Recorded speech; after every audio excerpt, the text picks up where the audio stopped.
జన్మించిన ప్రతి ఒక్కరూ తమ జీవితకాలంలో ఎన్నో పనులు చేస్తుంటారు. వీటిల్లో మంచి చెడు కలిసి ఉంటాయి. అయితే మంచైనా చెడైనా ఆ కర్మఫలాన్ని మాత్రం తప్పకుండా అనుభవించి తీరాల్సిందే. ఇందులో ఎవరికీ ఎలాంటి మినహాయింపు ఉండదు. దేవుడైనా సరే మానవ జన్మ స్వీకరించాక కర్మఫలాన్ని అనుభవింపక తప్పదని తెలియజేసే ఓ కథను ఈ కథనంలో తెలుసుకుందాం. పోతన రచించిన భాగవతంలోని ఓ సంఘటన చూస్తే కర్మఫలం ఎంత గొప్పదో, ఎంతటి వారైనా కర్మఫలం నుంచి ఎలా తప్పించుకోలేరో అర్థం అవుతుంది. తన మేనమామ కంసుని శ్రీకృష్ణుడు సంహరించిన వెంటనే తన తల్లిదండ్రులైన దేవకీ వసుదేవులకు కారాగారం నుంచి విముక్తి కలిగిద్దామని వారి వద్దకు వెళ్ళాడు.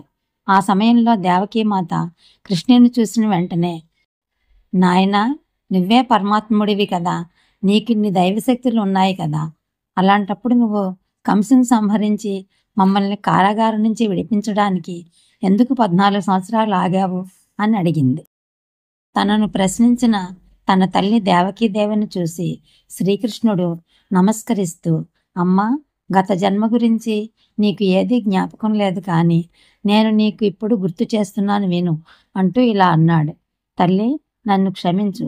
నీవు గత జన్మలో నన్ను 14 ఏళ్లు వనవాసం చేయమని అడవులకు పంపావు.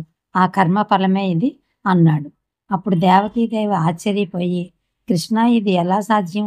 నేనెందుకు నిన్ను అడవులకు పంపుతాను? అది 14 ఏళ్ళు. నువ్వెందుకు అలా అంటున్నావు అని అడిగింది.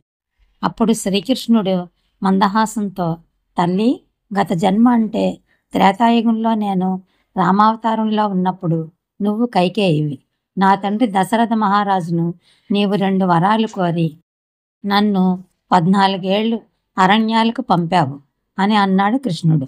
అది విని దేవకీదేవి ఎంతో ఆశ్చర్యంతో, కుతూహలంతో, అయితే ఈ జన్మలో కౌసల్య ఎవరు అని అడిగింది.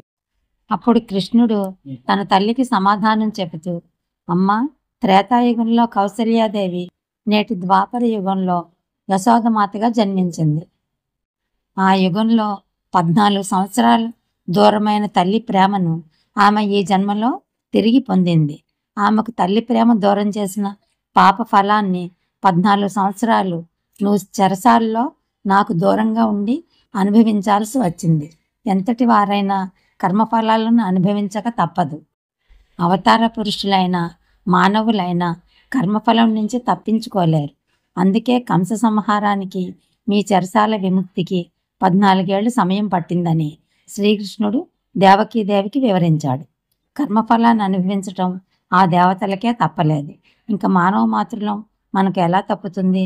ఎవరైనా సరే కర్మను అనుభవించక తప్పదు. అందుకే చేసే పనులు, చెప్పే మాటలు మంచివై ఉండాలి. మంచి చేయలేకపోతే పర్వాలేదు, కానీ ఎవరికి ఎన్నడూ చెడు తలపెట్టకూడదు. ఆ పాప ఫలం ఎన్ని జన్మలెత్తినా వెంటాడుతూనే ఉంటుంది. ఇలాంటి కథలు తెలుసుకొని మంచి మార్గంలో పయనించాలన్న ఆకాంక్ష అందరిలో కలిగించడమే ఈ కథనం యొక్క ముఖ్య ఉద్దేశం. Thank you for watching.